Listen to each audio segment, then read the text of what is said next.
Is anyone else as confused about Doomsday as I am?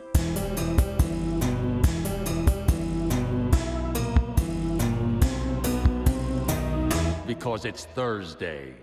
What's up, Watchtower Database? Welcome back to The Vanishing Point. Now that I'm done manically measuring pixels to do math that you guys are gonna tell me I'm wrong about anyway, it's time to talk about something more important. Today we're talking about the main man himself. No, not Lobo. The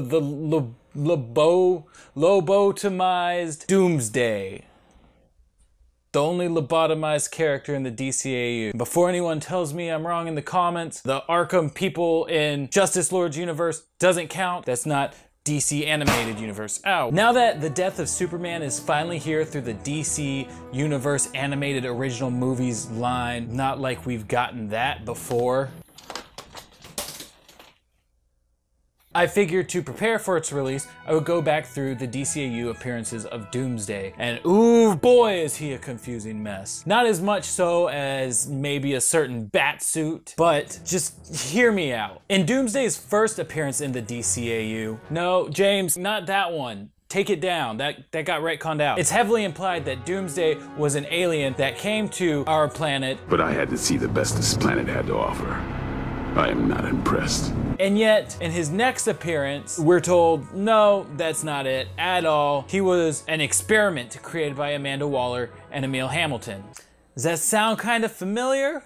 He left it all over town. Wait a second. That's not what I was actually referring to. Not remotely what I meant. No! You stole Kara's DNA, violated her trust. My trust. Little did Superman know at the time, his DNA was actually stolen as well. And had Doomsday told him everything that Dr. Milo told him, the Cadmus arc probably would have been a lot shorter. Now, despite Cadmus having its roots as far back as the early DCAU, even into the 1940s with the Project Captain Nazi serum, the group itself didn't actually start until after Superman divulged the information to the government about the Justice Lord's universe. So it seems that with Doomsday having appeared first in the episode they debuted in, he must have been created for a more, I guess, precise purpose than just superheroes bad. Now that may seem obvious since Dr. Milo says Doomsday was created to kill Superman specifically, but I felt it was worth mentioning as this shows that there weren't really contingency plans for anyone else in the league at the time. And it wasn't until the Lords showed up that Cadmus thought, oh, we need to be sure we're ready in case any of them go rogue. Now obviously this seems to point towards Doomsday being a preventative measure in case Superman ever gets brainwashed again, which to me is kind of interesting because months later at the start of Justice League, we're shown that the world governments generally trust him, at least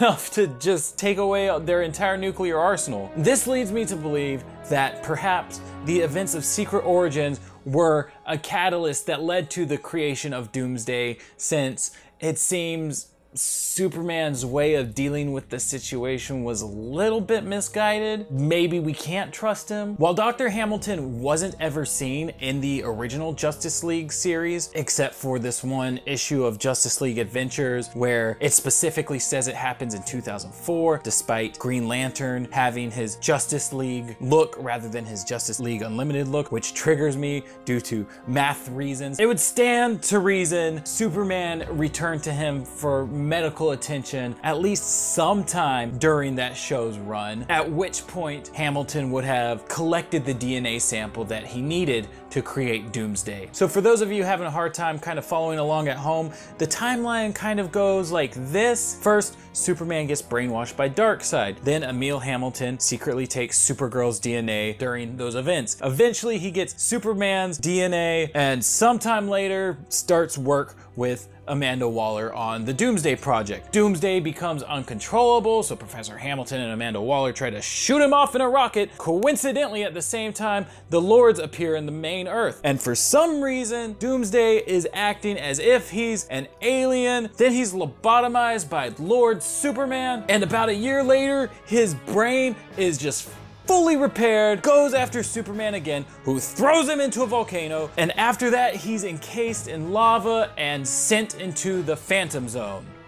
However, had the switcheroo between the Lords and the League not happened at the time that it did, would Doomsday have been able to even kill the real Superman? Let me explain my thought process. In the comics, he definitely does kill Superman, but while rewatching the episodes, I realized something. Doomsday, who is cloned from Superman, has the ability to regenerate his lobotomized brain cells. So does this mean that Superman has some kind of healing factor? Personally, I'm kind of torn between it just having something to do with the genetic modifications done to Doomsday, but then if it was, then why do we never see that regenerative tech used again in the DCAU? Honestly, the entire thing just raises more questions than I can answer when you take a magnifying glass to it. Can Superman regenerate? Galatea, who was from a similar project, has a psychic link with Supergirl, so does Superman have a psychic link with Doomsday? I don't know. I feel like I need more information about Cadmus clones in general, but I'd love to hear what you guys think about it down under in the Australia box. Before I leave today, I want to thank these people, these beautiful, beautiful people sponsoring us on Patreon this month. With your support, we're able to take some free time from our busy schedule to make these videos and do what we love. So thank you guys. There's a link down in the description box below, or you could just type in patreon.com/watchtowerdatabase, I think. Is that it? If it's not it, then James will edit this in a funny way probably. I don't know. That's it for Vanishing Point today. I love you guys. I'll see you in 2 weeks. Bye.